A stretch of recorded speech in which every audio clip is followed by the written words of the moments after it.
सर्वात मोठी बातमी, बारामतीत अजितदादांच्या विमानाचा अपघात.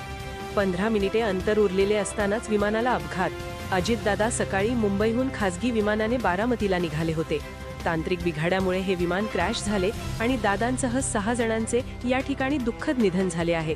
या घटनेमुळे संपूर्ण महाराष्ट्रभर हळहळ व्यक्त केली जात आहे. महाराष्ट्राच्या राजकारणातील दादा माणूस हरपला. महाराष्ट्राचे उपमुख्यमंत्री अजित पवार यांच्या निधनावर राज्य आणि राष्ट्रीय स्तरावरील नेत्यांनी व्यक्त केली श्रद्धांजली. आज सकाळी साधारण 8:45च्या सुमारास महाराष्ट्र राज्याचे उपमुख्यमंत्री आणि राजकारणातील दादा माणूस अजित पवारांचे विमान अपघातात दुःखद निधन झाले. ही दुःखद घटना समजताच संपूर्ण महाराष्ट्र सुन्न झाला.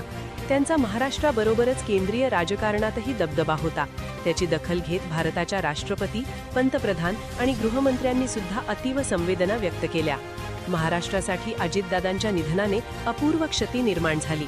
तसेच महाराष्ट्राच्या विकासात विशेषतः सहकारी क्षेत्रातील योगदानाबद्दल विशेष रूपात आठवणीत राहतील असे श्रद्धांजलीपर मत राष्ट्रपती श्रीमती द्रौपदी मुर्मू यांनी व्यक्त केले. तर प्रशासनावर प्रचंड पकड असलेला आणि दादा नावाने लोकप्रिय असलेला खंबीर नेता महाराष्ट्राने गमावला. अजितदादांच्या निधनाचे वृत्त समजताच संपूर्ण महाराष्ट्र सुन्न झाला, अशी खंत पंतप्रधान श्री नरेंद्र मोदी यांनी व्यक्त केली. भारताचे गृहमंत्र्यांनी तर अजित पवारांनी महाराष्ट्रातील प्रत्येक घटकासाठी केलेल्या समर्पणासाठी शब्द नाहीत.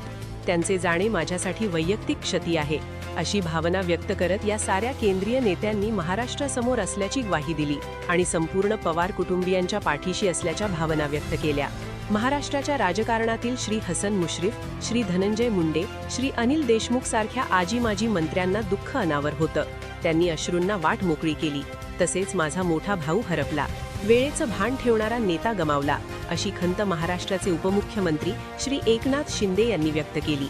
अजित पवारांची ताई आणि केंद्रीय खासदार सौ सुप्रिया सुळेंनी तर उद्ध्वस्त या एकाच शब्दात अतीव दुःख व्यक्त करीत दुःखप्रद मौन व्रतात जाणे पसंत केले.